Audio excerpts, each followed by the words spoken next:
हरे कृष्णा।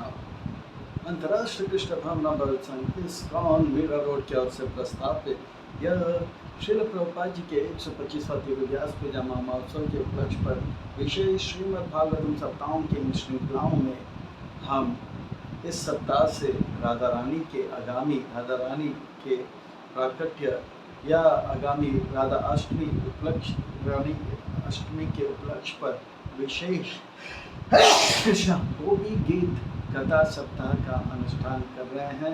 इस गोपी गीत कथा सप्ताह अनुष्ठान के पहले दिवस के कथा में आए आप सब भक्तों का, धर्म प्रेमियों का, कथा प्रेमियों का, सत्संग प्रेमियों का, अतिथियों का, आजीवन सदस्यों का, श्रोताओं का, सोशल मीडिया के माध्यम से सुनने वाले श्रोताओं का और भविष्य में रिकॉर्डिंग के माध्यम से सुनने वाले श्रोताओं का भी हृदय के गहराई से प्रेम पूर्वक हार्दिक स्वागत करते हैं। कहते हैं कि जब संसार के लोग हमें चुनते हैं तो हमें संसद में स्थान मिलता है, और जब भगवान हमें चुनते हैं तो हमें सत्संग में स्थान मिलता है। भक्तों, आज हम आप सब अत्यंत भाग्यशाली है। श्री श्री राधा गिरधारी जी के परम अनुकंपा एवं महत्व की कृपा से उनके छत्र छाया के अधीन हमें आश्रय प्राप्त हो रहा है और उनके चरण कमलों में सेवा का अवसर प्राप्त हो रहा है। और उन सेवाओं में भी मानव देह में प्राप्त होने वाली जो सर्वोच्च उत्कृष्ट सेवा है वह सत्संग का, वो सत्संग का श्रवणम कीर्तनम विष्णु स्मरण भागवत आदि का लाभ मिल रहा है। इसलिए हम उन भगवान श्री श्री राधा गिरधारी जी, ललिता विशाखा, जगन्नाथ बलदेव सुभद्रा, श्री श्री गौरनीता, उनके परिकर सहित के पाठ पद्म पर नतमस्तक होकर कोटि कोटि वंदन एवं प्रणाम अर्पण करते हैं। जो भगवान तत्पश्चात हम संस्था के संस्थापक आचार्य कृष्ण कृपा श्री मूर्ति अभय चरणारविंद भक्ति वेदांत स्वामी श्री प्रभुपाद जी, इनके चरणारविंद में कोटि कोटि वंदन प्रणाम अर्पण करते हुए गुरुदेव जो कि प्रातः स्मरणीय, वंदनीय, पूजनीय, जो कि नित्य वंदनीय, स्मरणीय, पूजनीय, जो कि दयामय है, कृपामय है, करुणामय, उनके चरणारविंद में कोटि कोटि वंदन प्रणाम अर्पण करते हुए यहाँ उपस्थित आप सब वैष्णव एवं वैष्णवी भगवत चरण अनुरागी महानुभवी भक्त वृंदों के चरणों में प्रणाम अर्पण करते हुए आप सबसे करवट निवेदन करते हैं कि दास के ऊपर ऐसे कृपा करें कि इस सेवा के माध्यम से हम आपको, गुरुदेव को और श्री प्रभुपाद जी को प्रसन्न कर पाएँ। इन्हीं शब्दों के साथ आज के इस कथा की ओर अग्रसर होते हैं। आज के इस सत्र को आरंभ करते हैं, आज के इस प्रसंग को प्रारंभ करते हैं। जो भगवान से करे प्यार वो सत्संग से कैसे करे इनकार, जो प्रभुपाद जी से करे प्यार वो सत्संग से कैसे करे इनकार, जो इस्कॉन से करे प्यार वो सत्संग से कैसे करे इनकार। भक्तों, श्रीमद् भागवतम ये वैष्णव भक्तों का परम धन है। श्रीमद् भागवतम ये वैष्णव भक्तों का प्राण है। श्रीमद् भागवतम ये वैष्णव भक्तों का परम मित्र है। श्रीमद् भागवतम ये वैष्णव भक्तों का परम संगी है। श्रीमद् भागवतम ये वैष्णव भक्तों का जो है परम संपत्ति है। श्रीमद् भागवतम के एक एक अक्षर में कृष्ण प्रेम लबालब भरा हुआ है। श्रीमद् भागवतम के एक एक अक्षर में जो है कृष्ण प्रेम लबालब भरा हुआ है। श्रीमद् भागवतम के एक एक अक्षर में श्रीमती राधा रानी का वास है। श्रीमद् भागवतम जो है यह अमल पुराण है, यह साक्षात भगवान का वांग्मय स्वरूप है। श्रीमद् भागवतम जो है यह जो परमहंस संहिता है, परमहंस चक्र चूड़ामणि श्री सुखदेव गोस्वामी महाराज की उन भगवान कृष्णचंद्र के दिव्य नाम, रूप, गुण, लीलाओं को स्मरण करते करते करते गंगा के तट पर आमरण अनशन व्रत परायण परीक्षित महाराज जी को 3 दिन तक लगातार कृष्ण भगवान के, विष्णु के, नारायण के अवतारों की कथा श्रवण करा रहे हैं। और यह जो है तीसरे दिन की कथा आरंभ हो, 3 दिन की कथा से पूरी हो चुकी है। और आप जो है दसम स्कंद में भगवान के ब्रज लीला के प्रस्थान कर रहे हैं, और उससे बाद मथुरा लीला, फिर उसके बाद जो है द्वारिका लीला। भगवान का जो ब्रज लीला है वो 3 भाग में बटा हुआ। भगवान का ये जो है दसम स्कंद जो है वो 3 लीला और 3 भाग में बटा हुआ है। ब्रज लीला, मथुरा लीला और जो है द्वारिका लीला। और ये ब्रज लीला जो है 3 भाग में बटा हुआ है। बाल्य लीला, पौगंड लीला और जो है कैशोर लीला, नवयौवनम च। तो ये बाल लीला में भगवान कृष्ण जो है बहुत बहुत 1 से लेकर 10वां अध्याय तक जो है बाल लीला में भगवान जो है खूब खूब खूब जो है वात्सल्य रस का आस्वादन करते हैं। नंद महाराज यशोदा मैया और माकन चोरी का जो है यह जो है लीला करते हैं।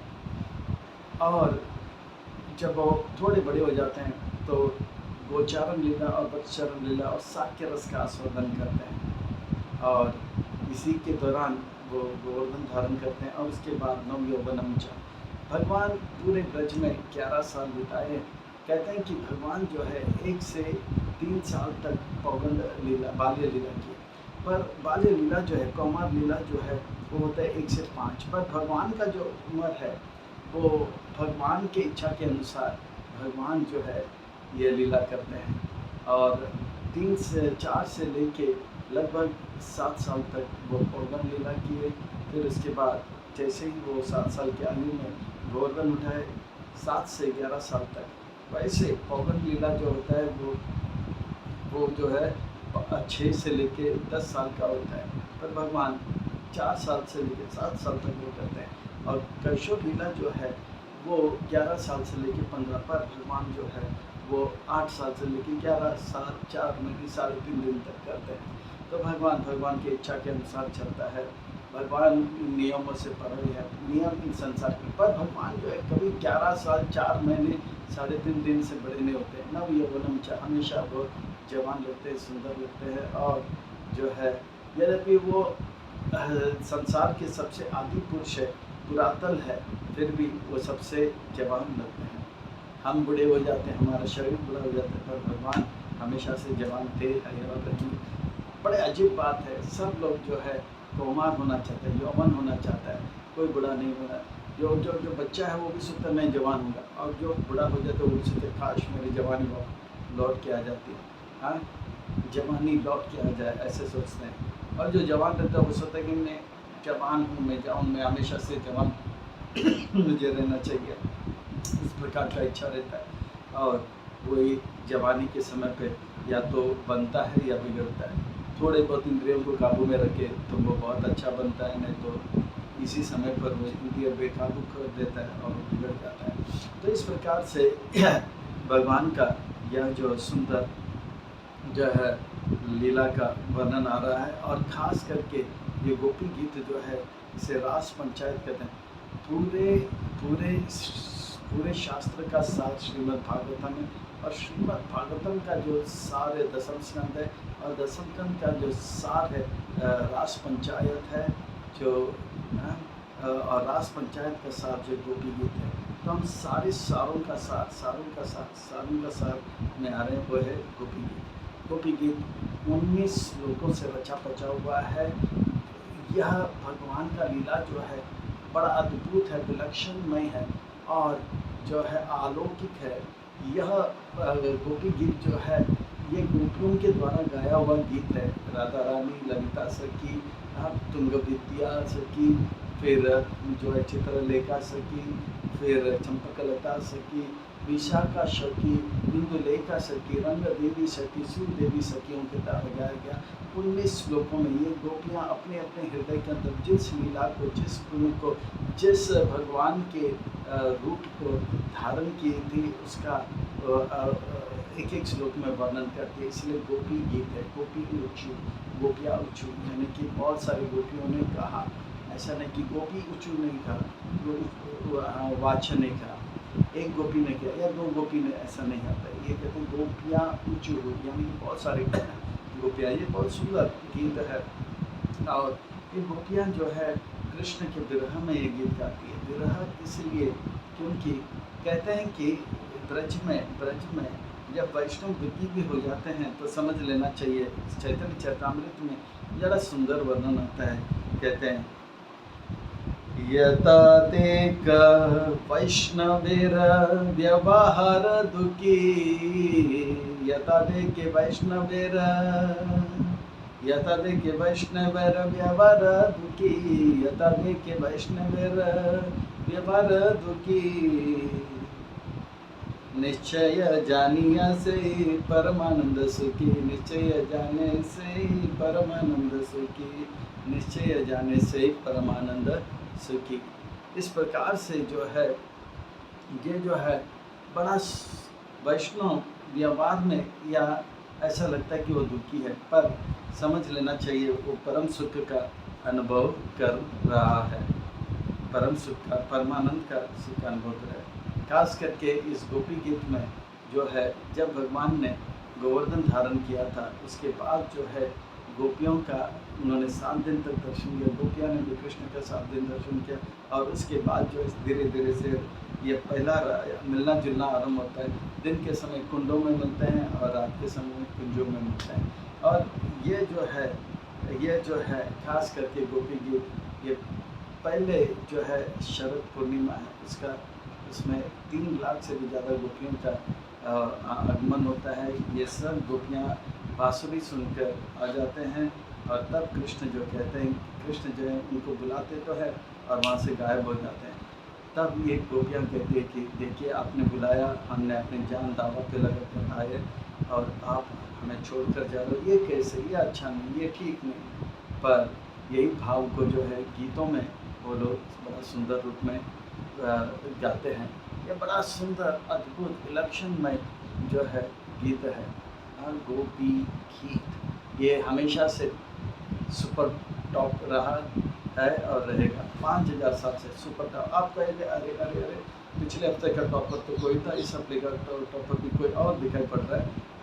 हम कैसे कहते हैं यहाँ पर ये ग्रामी शामी नहीं, ये तो वैकुंठ में और पूरे गोलोक में ये नंबर 1 था, है और रहेगा।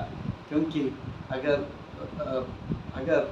मान लो कि इलेक्शन भी हो जाए कौन सा गीत सबसे श्रेष्ठ है, तो पूरा भौतिक जगत के जितने भी वासी हैं एक ही गीत को पसंद भी कर ले, मान लो पसंद भी कर ले, तो वैसा नामुमकिन है, तो भी वैकुंठ के जितने भी वासी हैं वो गोपी गीत को ही नंबर 1 चुनेंगे और फिर से वो टॉपर ही निकलेगा। ये भगवान का ये जो है लीला, ये एकदम रचा पचा हुआ है माधार कॉमेडी और गीत से, और लोगों को क्या चाहिए। तो सुंदर यह रासलीला का वर्णन होता है। गोपियाँ जो हैं समझना चाहिए, गोपियाँ भगवान 3 लाख गोपियों के साथ नाचते हैं, मानो या ना मानो। आप बोलेगे अरे एक के साथ नाचा, वो भी कितने समय के लिए नाचे, एक घंटा, आधा घंटा, 1 मिनट के लिए नहीं, 10 मिनट के लिए, 1 घंटा नहीं, 10 घंटा नहीं, सीधा ब्रह्मा जी के 12 घंटे तक नाचे थे और समय रुक गया था। 3 लाख गोपियाँ एक साथ, 3 करोड़ गोपियाँ, क्षमा करें, 3 करोड़ गोपियों के साथ नाचे थे। मानो या ना मानो, यह है अद्भुत बलक है भगवान का। कोई इतना देर नाच सकता है? नहीं, वो नाचने वाला भगवान ही हो सकता है। अच्छा, ये गोपियाँ क्या लंपट हैं कि उनके पीछे भाग रहे हैं? नहीं, ये लंपट नहीं है। उनका विवाह कृष्ण के साथ हुआ था जब ब्रह्मा ने गोपियों को चुराया था, गोपों को चुराया था और एक ही गोपों के साथ उनका विवाह था। ये गोपियाँ एक ही बार केवल कृष्ण के साथ मिलन किए थे और उसके बाद उनके ओरिजिनल पति जब आए उनसे भी अंग संग नहीं किए। उनको खाली आभास है कि उनके साथ मेरा विवाह हुआ है, पर ना तो वो गोपों ने ना तो ये गोपियाँ ने अपने पति के साथ अंग संग किए हैं। यह है उनकी पवित्रता। इसे यह दर्शाता है कि वो लंपट नहीं है। इससे ये दर्शाता है कि वो लोग काम वासना से, ये सेवा है। वो जानते हैं कृष्ण को प्रसन्न करना अनंत, क्योंकि वृंदावन के नंद कुमारा सबके आंखों का तारा, कोई कहे से नंद का लाला, कोई कहे यशोदा दुलाला। ये कृष्ण को खुश रखना है। कृष्ण जो है रसराज है, रसिक शेखर है, अखिल रसामृत मूर्ति है। यह कृष्ण को हर प्रकार का रस का आस्वादन करना है। अब वो जो है रासलीला आस्वादन करना चाहते हैं और गोपियाँ उस कृष्ण की इच्छा को पूरा करने के लिए अपने जीवन दाव पे लगा रहे हैं। कृष्ण गायब हो गए हैं। इतने रात में ऐसे बांसुरी बजाया कि सारे गोपियाँ अपने अपने घर छोड़ आए और कृष्ण ही गायब। थोड़ी देर बात किए और वो गायब हो गए। इसका वर्णन अलग अध्याय पे। अब गोपियों को विरह में जो है दुख हो जाता है, उस दुख से वो लोग ये सुंदर गीत गाते हैं। यह जो है बड़ा अद्भुत विलक्षण में गीत है। वो अपने अपने भाव को प्रकट करते हैं और कहते हैं गोपिया उचू। आज पहला दो श्लोक देखेंगे। जयति ते अधिकं जन्मना व्रजः शरत इंदिरा शाश्वतत्रयी प्रियतां दैश्वतां दिक्षु तावका त्वयि दृशत सर्वा त्वं विचिन्वते।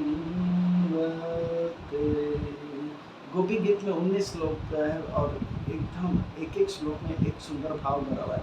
और ये अगर संस्कृत के अगर हम व्याकरण देखो या छंद देखो तो उससे भी एक बहुत ही अलौकिक है। जो संस्कृत के श्लोकों से परिचित हैं, व्याकरण से परिचित हैं, छंद से परिचित हैं, वो कह सकते हैं कि ये बहुत ही अद्भुत तरीके से रचा हुआ यह जो है गोपी गीत है।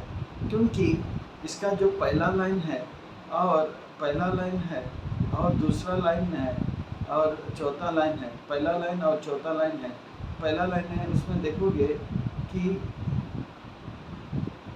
हर एक लाइन में पहला और सातवां जो अक्षर है वो एक ही होता है। जैसे जयति ज से आता है, फिर उसका उसी लाइन का सातवां जो है जन्म है। फिर दूसरी लाइन का पहला जो अक्षर है स है, सातवां शाश्वत है, शरद दयत दिक्षु तो इस प्रकार से एक एक लाइन में एक अद्भुत हम विलक्षण में बहुत ही सुंदर देखते हैं। पहला और सातवां जो है सब लाइन में एक ही पाया जाता है सारे श्लोकों में। तो ये एक अद्भुत बात बताया जा रहा है। और इसी प्रकार से चौथे लाइन का जो दूसरा अक्षर है वो भी जो है दूसरा अक्षर जो है वो भी सभी चारों लाइन में एक पहला अक्षर और सातवां अक्षर जो है वो एक होता है और दूसरा अक्षर जो है वो भी जो है एक ही जैसा है। तो इस प्रकार से बड़ा अद्भुत है यह जो है गोपी गीत का बनावट। तो ये सुंदर जो है गोपी गीत में जो पहला गीत है वो कहते हैं कि गोपियाँ जो है बड़े विरह के रूप में गा रहे हैं।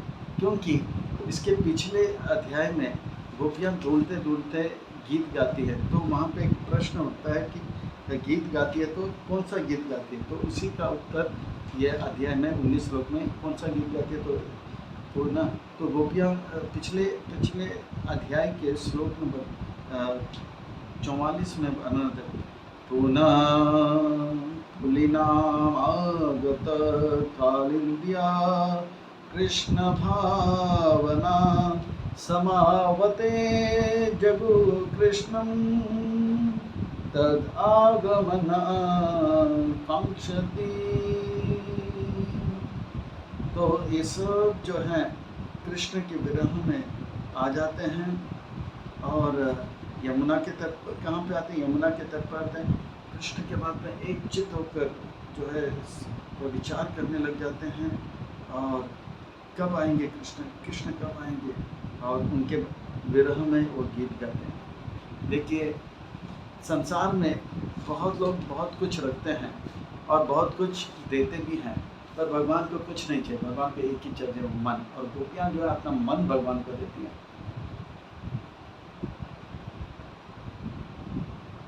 लोग संसार के तन जो है अपने परिवार अपने मालिक को दे देते हैं, पैसे परिवार वाले को देते हैं। ये सब भगवान बोलते हैं खूब खूब बांटो। पर जब मन की बात आती है तो भगवान कहते हैं मुझे तो मन मना भव मन भक्तो मध्याजिमां नमस्कुरु। इस प्रकार से मन के लिए भगवान कहते हैं कि आप मुझे दो। मन गोपियों ने दिया है और वही गीत के रूप में प्रकट होता है। जयति ते अधिकं जन्मना व्रजः। कहते हैं कि ये जो व्रज है, व्रज का अर्थ होता है जहाँ पे सब लोग चलते रहते हैं, खास करके गाय बड़े आनंद से चलते रहते हैं, उसको व्रज। कृष्ण को गाय पसंद है, चाहे गोलोक हो या गोकुल हो, तो गाय से संबंधित जगह पे कृष्ण आते हैं। संसार में लोग रहते हैं और लोग जो है 4 वर्ण में बटे हुए हैं, ब्राह्मण, क्षत्रिय, वैश्य, शूद्र। अच्छा, समाज के लोग जो हैं उन 4 वर्ण में बटे हुए, उनके जो गुरु हैं ब्राह्मण हैं, ब्राह्मणों के गुरु सन्यासी है, सन्यासी के गुरु ब्रजवासी हैं, ब्रजवासी के गुरु कृष्ण हैं, कृष्ण के गुरु गाय हैं। तो ये है गणति। और गाय के लिए एक लोक बना है, उसको गोलोक कहते हैं। गाय के लिए एक लोक बना है, वो है गोकुल। तो इस प्रकार से इस अध्याय में बड़ा सुंदर गोपी गीत का वर्णन आता है। ये गोपी गीत के एक एक श्लोक जो है बड़ा माधुर्य से भरा हुआ है, एक एक कमल की तरह है। इस प्रकार से जिस प्रकार से कमल से सुगंध आता है और उस सुगंध के आकर्षित होकर मधु आती है, इसी प्रकार से यह जो श्लोक है माधुर्य से भरा हुआ है। और माधुर्य का आस्वादन करने के लिए जो है कृष्ण रूपी जो है भृंग मधुमक्खी आ जाते हैं। 19 श्लोकों से, यानी कि 19 कमल के फूल से रूपी श्लोक से बना हुआ यह एक सुंदर माला है, जो कि कृष्ण नाम के भृंग यानी कि मधुमक्खी को आकर्षित कर लेता है। तो सनातन गोस्वामी कहते हैं, सनातन गोस्वामी, श्रीधर स्वामी और अन्य गुरु अपने जो है हमारे इस गौड़ीय वैष्णव धारा में आते हैं, उनके जो है प्रसाद उच्चिष्ट जो है हमारा जीवन का जो है हमारे जीवन का प्राण है। इन्हीं के द्वारा हमारा जो है भक्ति रचता है, बचता है। और गोपियों ने उस यमुना के तट पर क्या गाया है, तो उसका अर्थ है गोपियों ऊँचू। अभी गाते हैं, गोपियाँ कहती हैं, आपका ब्रज में जन्म लेने से जन्म का ब्रज का जो है शोभा और बढ़ गया।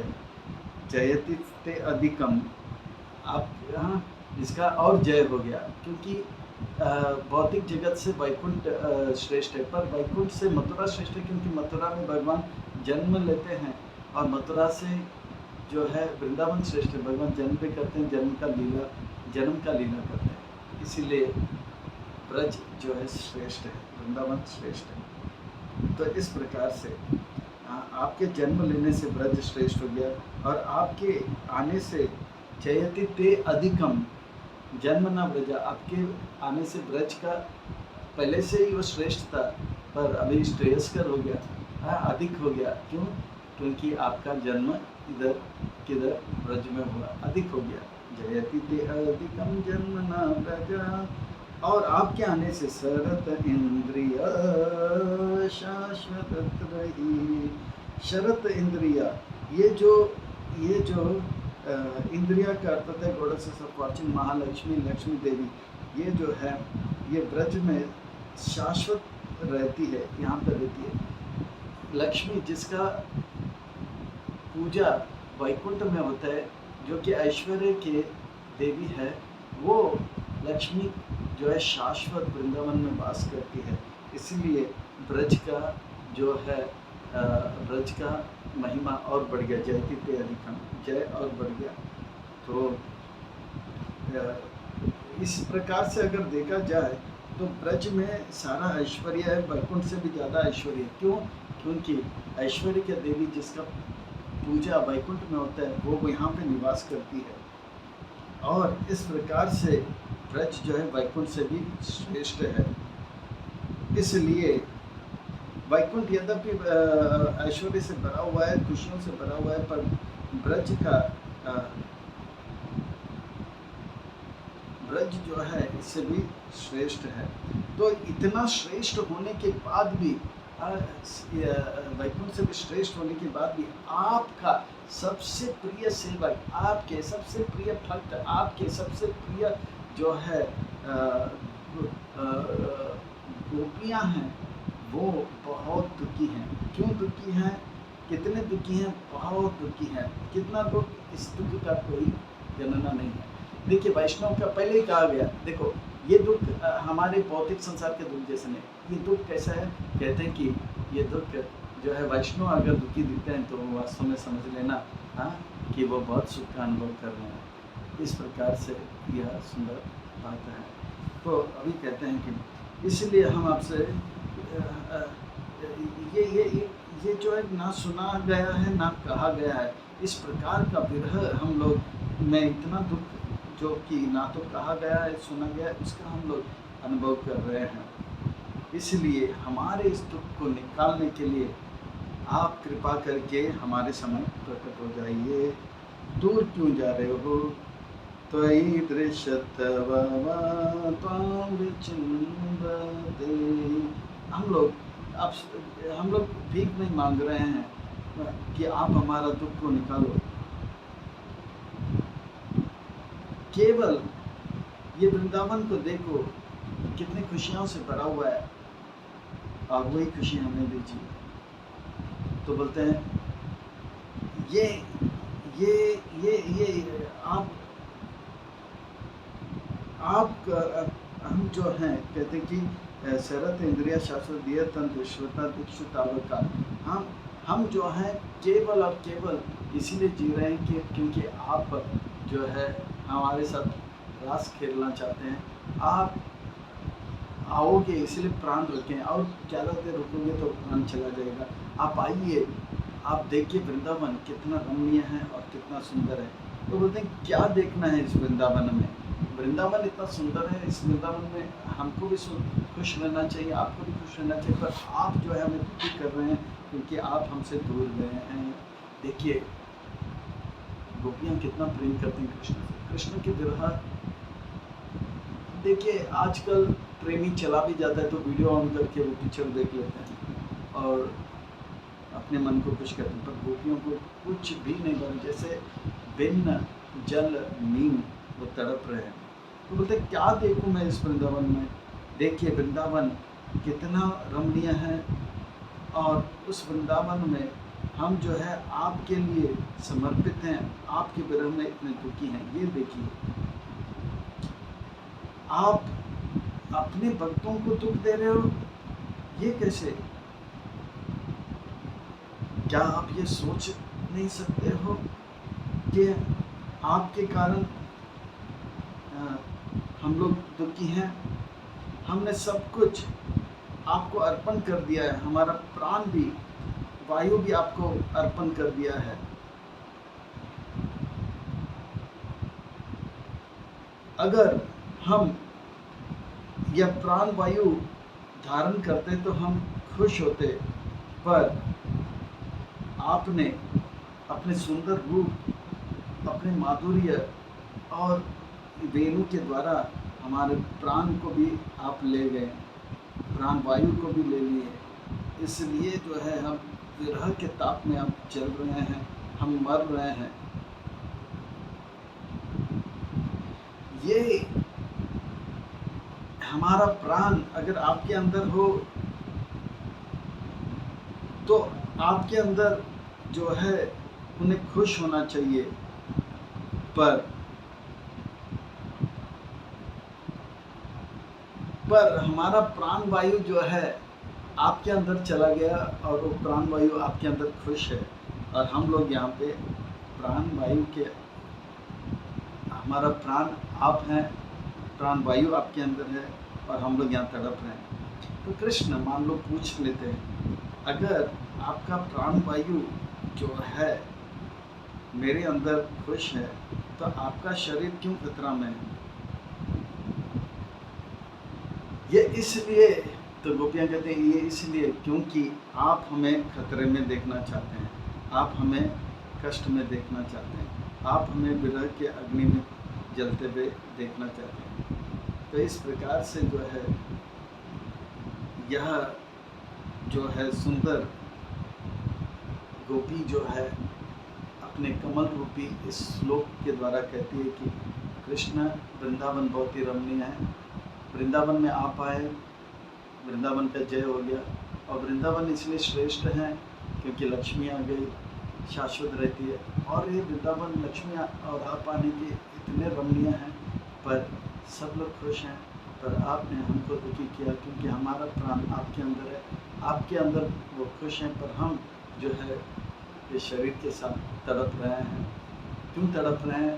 तो कृष्ण पूछते हैं क्योंकि आप हमें तड़पाना चाहते हैं, दोष कृष्ण को दे रहे हैं।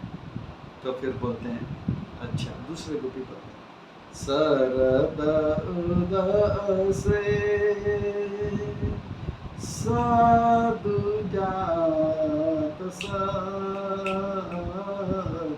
सरसी जोधरा श्री मुषा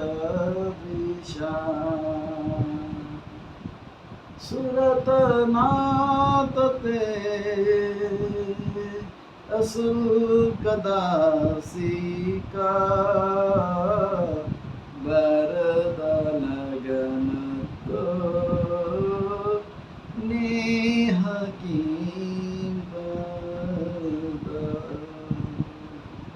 बहुत सुंदर बात करते हैं। गोपियाँ कह रही कि सरद उदासे, देखिए एक तो ब्रज है, वृंदावन है, आप हैं, और उसमें भी शरद का मौसम है। ये सुंदर शरद के महीने में जो है ये ब्रज का मन और भी रमणीय हो गया और इतना सुंदर हो गया। पर ऐसे सुंदर रमणीय परिस्थिति में आपकी विरह में हम लोग इसका आनंद नहीं ले पा रहे, आप हमें तड़पा रहे हैं। क्यों तड़पा रहे हैं? तो कहते हैं कि आपका जो सुंदर मुख है, ये कमल जो कि खिलता है उससे भी सुंदर मुख का दर्शन नहीं हो रहा है। हे गोपियों के नाथ सुरत नाथ थे, आप हमारे स्वामी हैं। स्वामी इसलिए नहीं कि आपने हमें खरीद लिया, नहीं, हम बेवकूफ़ हैं कि आपकी सेवा में निःशुल्क आ गए, आपकी सेवा में हम निःशुल्क आ गए हैं। आप सबको वरदान देते हैं, खुशियों का वरदान देते हैं, पर आपके विरह में वरदान देने वाला आप, सबको खुशियों का वरदान देने वाला आप हमको जान से मार रहे हैं, तड़पा रहे हैं, कष्ट दे रहे हैं। ये है गोपियों दूसरा गोपी का भाव। तो गोपी कहते हैं अरे अरे अरे अरे, मैं कैसे आप लोग को दुखी कर रहा हूँ, हाँ, मैं कैसे आपको मार रहा हूँ। तो गोपियाँ कहती हैं देखिए देखिए देखिए, आप केवल हमें दुखी नहीं कर रहे हैं, पिछले श्लोक में बोला दुखी कर रहे हैं, बोले आप हमारा मर्डर भी कर रहे हैं। अब कृष्ण और भी टेंशन में, हाँ, आप हमारा मर्डर भी करना चाहते हैं। क्यों मर्डर करना चाहते हैं? आप जो है सुरत नाथ हैं, आप जो हैं, आप जो है बहुत सुंदर हो, आप जो है बहुत सुंदर हो, सुरत नाथ थे, इसका आप जो है प्रेम के स्वामी हो, सुरत नाथ। और आपके आंखों से आप इशारा करते हो कि आप हमसे प्रेम चाहते हैं,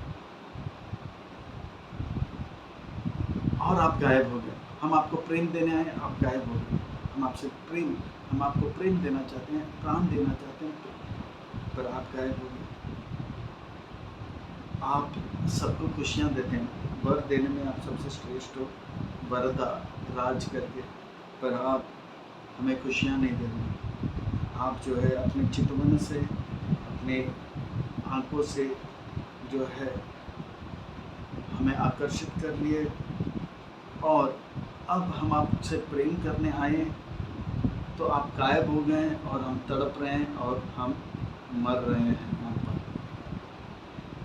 हम आपके दासी हैं, पर ऐसे दासी जो कि ऐसे दासी जो कि ऐसे दासी है जो कि आपकी सेवा में हम स्वेच्छा आए थे, वो भी हम किसी प्रकार का धन इत्यादि नहीं चाहते हैं। हम हमारी इच्छा से आए हैं, अशुल्क दासी का। और ऐसे जो कि सेवक हैं, उनका प्राण लेना, उनको तड़पाना, क्या ये कत्ल नहीं है? आप केवल अपने तिरछी नज़र से इशारा दिया कि प्रेम तो बांसुरी बजा के बोला कि आओ मुझसे प्रेम करो, हम आ गए आपकी इच्छा पूरा करने के लिए, और आप गायब हो गए। क्या ये मर्डर नहीं है? इसलिए खुशियाँ देने वाले, ये वर देने वाले, वर में देने वाले श्रेष्ठ वरदा, हाँ, आपने आप दुनिया को खुशियाँ देते हैं, पर आपने हमारे इस लोक का खुशियाँ भी छीन ली है, और अगले लोक का भी, इस जीवन का भी खुशियाँ छीन लिए, और अगले जीवन का भी खुशियाँ छीन लिए। और तो और हम आपकी संपत्ति नहीं है, हम आपकी संपत्ति नहीं है कि आप हमारे साथ खिलवाड़ करें, पर आप ऐसे हमारे साथ व्यवहार कर रहे हो जैसे कि हम आपकी संपत्ति हैं।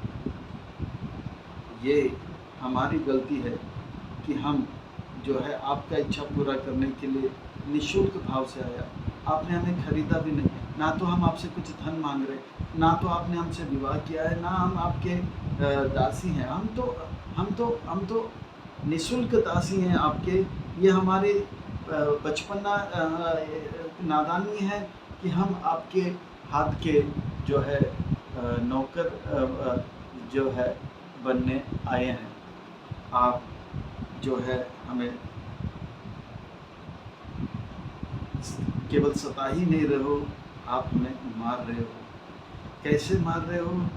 आपके सौंदर्य के द्वारा आप हमें मार रहे हो। आपके आंखों से जो इशारा आप करते हैं, वो शरद के जो में खिलने वाला जो कमल है, और कमल के अंदर जो के जो बाग है, वो जो सबसे कोमल और सबसे सुंदर और सुगंधित होता है, उसको भी आपका जो सौंदर्य है वो काट देता है, हाँ, उसे हरा देता है, उसे कम कर देता है। ऐसे सौंदर्य का दर्शन करा के आप गायब हो गए। ये कैसे? कृष्ण का सौंदर्य का जब वर्णन आता है तो कहते हैं, बहुत सुंदर बात कहते हैं कि ध्रुवी बंकिम चारु सिकंद सिकम, ध्रुवी बंकिम चारु सिकंद सिकम, मुख चंद्र विनिंदित कोटि विदुम, मृदो मंद सुहास्य सुभाष्य युतम, भज कृष्ण निधि व्रजराज सुबी कंपदनंग सडंग धरम, ब्रजवासी मनोहर वेश, वृषलांचित नील सरोज दृशम, भज कृष्ण निधि व्रजराज।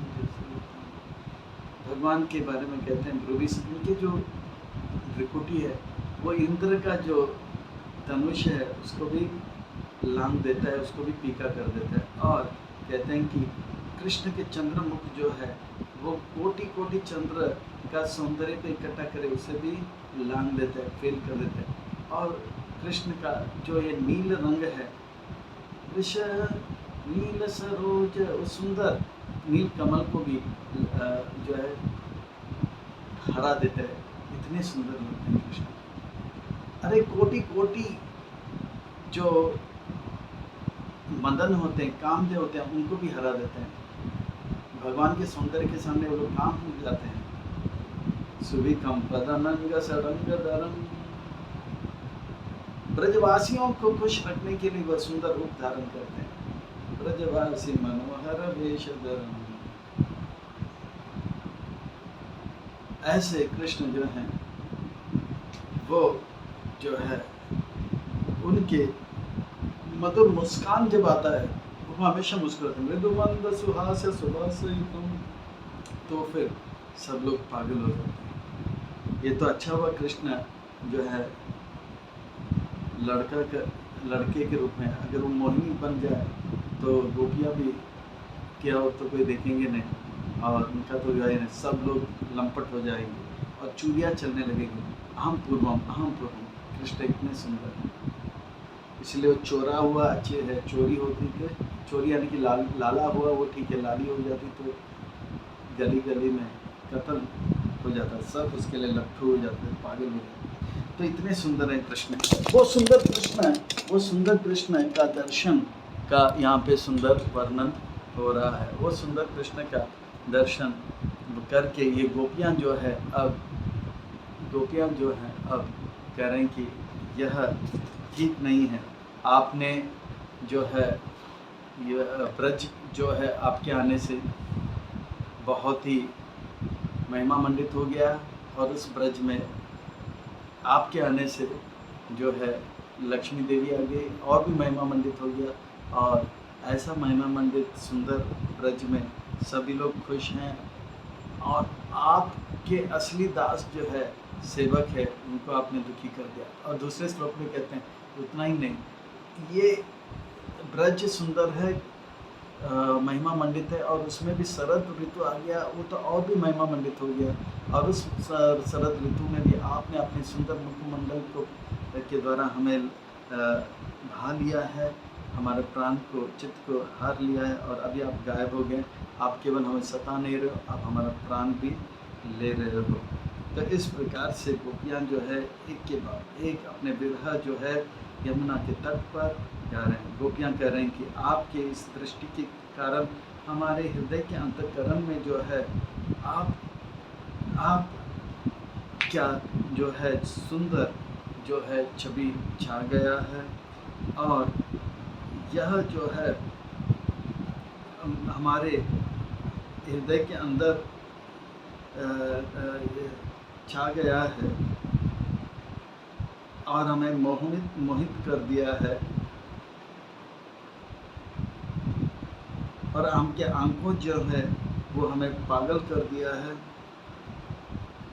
और इसलिए जो है हम आपके प्यार में अब पूरी तरह से